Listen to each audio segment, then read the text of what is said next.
মরিয়ম বলে আমি চলতে লাগলাম। ঘন্টা খানিক ধরে আমি হেঁটে হেঁটে মরুভূমির ময়দানে নাই নদীর কিনারা দিয়ে চলছিলাম। বাঘ শুকনা পানির স্রোতে বাপজি ভেসে যাচ্ছিল। আল্লাহর কুদরতে বাপজি বাক্সটা ডুবে নাই।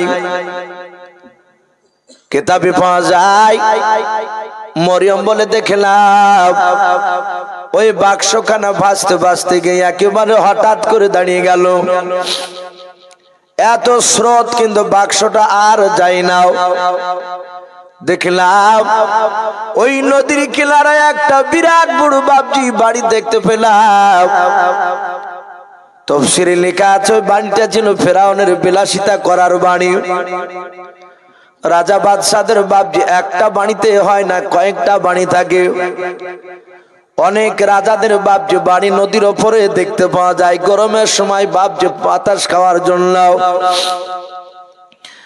বেঈমান ফেরাউনের বাপজি এক না দুই নাই, অনেকগুলো বাপজি ফেরাউনের বাড়ি ছিল। তার মধ্যে নীল দরিয়ার ধারে একটা বাড়ি ছিল।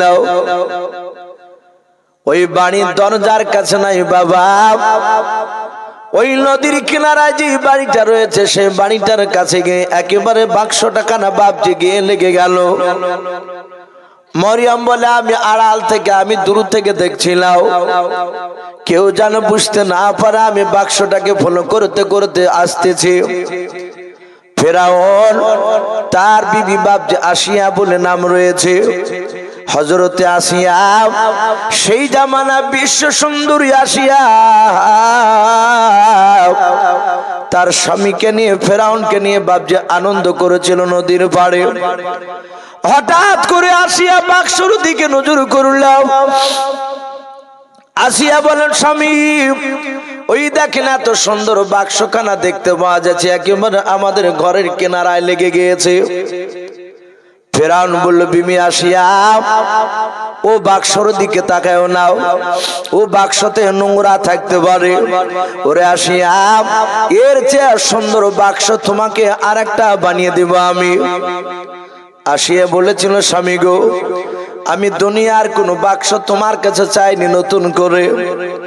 ও প্রাণের স্বামী ওই বাক্সখানা দেখো, বাক্সের ভেতরে কি ভরা আছে। বাক্সখানা দেখতে বড্ড ভালো লাগে। ফেরাউন বলল দাঁড়াও, আমি বাক্সটা তুলে দেখছি কি ভরা আছে বাক্সতে, এমন কি জিনিস পাওয়া যায়। ফেরাউন যখন বাক্সটা ধরতে যাচ্ছে আল্লাহর কুদরতে মনে হচ্ছে বাবা পানির তল দিয়ে বাক্সর সাথে মনে হচ্ছে দড়ি ফিট করা আছে। বাক্সটা যাতে ধরতে গেল আর বাক্সটা মাঝ নদীর দিকে আবার পেছন দিকে বাপজি হেঁটে চলে গেল। ফেরাউন বলেছিল বিবি আসিয়া কই বাক্স তো আসলো না, বাক্স গভীর পানির দিকে চলে গেল। আসিয়া বলেন আমি আবার তাকে দেখলাম, আমার স্বামী যখন ওই নদীর কিনারা থেকে যখন চলে আসলো উপরে, নৌকাটা নাই বাক্সখানা আবার ভাসতে ভাসতে সে ওই জায়গায় লেগে গেল। ফেরাউন ৩-৪ বার ধরতে গেল, ৩-৪ বারে বাপজি পানির তলে চলে গেল, অনেক দূরে ধরতে পারলো না। আসিয়া বলল স্বামী তুমি যাও না, দেখে আমি যাই, উঠে গেলাম। যাহাতে আসিয়া ধরতে গেলে আল্লাহর কুদরতে বাবা বাক্সখানা স্প্রিং এর মতো জাম্পিং করে বাবা উপরে চলে আসলো। বলুন সুবহানাল্লাহ। ফেরাউন বলেছিল বিবি আসিয়া অত বড় বাক্স তুমি তুলে ফেললে, বলে দেখো বাক্স হাত দেওয়ার সাথে হাত বাক্স উপরে চলে আসলো। ফেরাউন বলে তোমার নরম হাতে তুমি ওঠাতে যেও না, ডালাও, তোমার আঙুলে ব্যথা পাবে। ফেরাউন বাপ যে শত চেষ্টা করে ডালা খুলতে পারলো না। যাতে আসিয়া বাপ যে আবার হাত দিলেন, চট করে তালাটা বাপ যে নয় ডালাটা খুলে গেল। খুলে যাওয়ার পর হযরত আসিয়া বলেন আমি ভেতর দিকে লক্ষ্য করে দেখলাম মুসা নবী পয়গম্বর আলাইহিস সালাম ছোট্ট বাচ্চা ছিলেন। হযরত আসিয়ার মুখের দিকে চেয়ে বাবা মৃদু মৃদু হাসতে লাগলেন। বলুন আলহামদুলিল্লাহ। আসিয়া বলেন জাহাতে তাকিয়েছে আর জাহাতে ফিরিক করে হেসেছে। ওর হাসিতে আমার মহাব্বত মায়া পড়ে গেল। মায়া খুব কঠিন জিনিস বাপ। পৃথিবীতে বহু জায়গায় শোনা যায় যে তার বাচ্চা না একটা মানুষের উপর মহাব্বত পড়ে গিয়ে তার কোটি কোটি টাকার বাপ যে সম্পদ তার নামে সব দিয়ে দিয়েছে। আসিয়ার মায়া জন্ম গেল বাচ্চাটার উপরে। আসিয়া বলল ফেরাউনকে বাদ দিয়ে বলছে স্বামী দেখুন কত সুন্দর একটা বাচ্চা। ফেরাউন বলল বিবি আসিয়া তাহলে মনে হয় আমার ভয় কেন ভাসিয়ে দিয়েছে, দেখো তুমি বাচ্চাটা বেটা ছিলে না মেয়ে ছিলে? আসিয়া তাকে দেখলেন ছেলেটা বাপজি মেয়ে নয় বেটা ছিলেন। ফেরাউন বললে দাও একে এখানে জবাই করে দি। আসিয়া বলল গো প্রাণের স্বামী আমাদের সন্তান নেই। বলে নাই তো সেটা আমিও ভালো জানি। বলে বাচ্চা ছেলে অবুঝ কিছু বুঝে না, একে যদি আমাদের দরবারে নিয়ে গিয়ে লালন পালন করে এই বাচ্চাটা আমাকে মা বলবে তোমাকে আব্বা বলবে, আমরা মৃত্যুর পর একে বাদশাহ দিয়ে দেওয়া হবে। এ কেমন করে আমাদের দুশ্মন হবে? ফেরাউন বলল কথা তুমি খারাপ বলোনি, কই দেখি বাচ্চাটা কেমন। যাহাতে বাপজি ফেরাউন বাচ্চা মুসা নবীর দিকে তাকিয়েছে। মুসা আলাইহিস সালাম চোখটা একটু টেরা করে তাকালছে। তফসিরে এসেছে ফেরাউন বলছে ওই বাচ্চা বলাতে আমি যাহাতে তাকালছি আর আমার ভিতরটা চমকে উঠেছে। ও তো জানে না, কিন্তু মুসা উনি তো নবী। আসিয়া মুসা নবী আলাইহিস সালামকে বাপজি তুলে নিয়ে বললেন আমি বাচ্চাটা নাম রাখলাম মুসা, কিন্তু নামটা আগে রাখা ছিল। তাহলে মরিয়ম যদি বলে যে ভাইয়ের নাম আমার মুসা, তাহলে তো বুঝতে পারবে যে বাচ্চা নিশ্চয় তোমাদেরই। কিন্তু আল্লাহ রাব্বুল আলামিন আসিয়ার মুখ দিয়ে বাপজি ওই নামটাই বাপজি বাড়ি করে নিয়েছিলেন। সাথে হাতে বাপজি মুসা নবীর নামটা ফেরাউনের খুব পছন্দ হলো। ফেরাউন বলল বিবি আসিয়া খুব তো দারুণ নাম বলেছ, এই নাম তো আমার মিশরও কোথাও দিতে আমি পাই নাই, বলুন আলহামদুলিল্লাহ। কিন্তু কেতাবে লিখেছে মুসা নবী জন্ম নেওয়ার পরে আর একটা মুসা নবীর নামে নাম ছিল, নাম রেখেছিল। ফেরাউন তার বিবিকে বলল বাচ্চা উঠিয়ে নাও, তাহলে বাচ্চা মুসা আমাদের আজ থেকে সন্তান।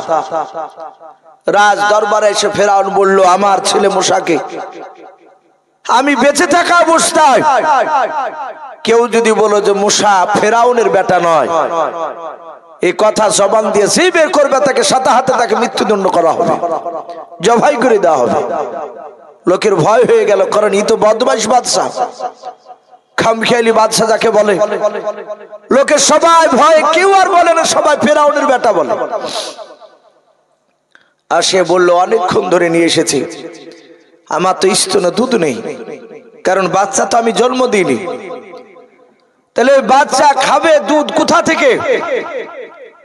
ডাক দিয়ে বলল অনেক দাইমা আছে আমার দেশে, তাদেরকে ডাকছে। ফেরাউন হামানকে বলল আমার ছেলেকে বাঁচানোর ব্যবস্থা শুরু করে দাও, যেই দাইমা আসবে আমার ছেলে মুসাকে যে মানুষ করবে তাকে মোটা টাকা দেওয়া হবে।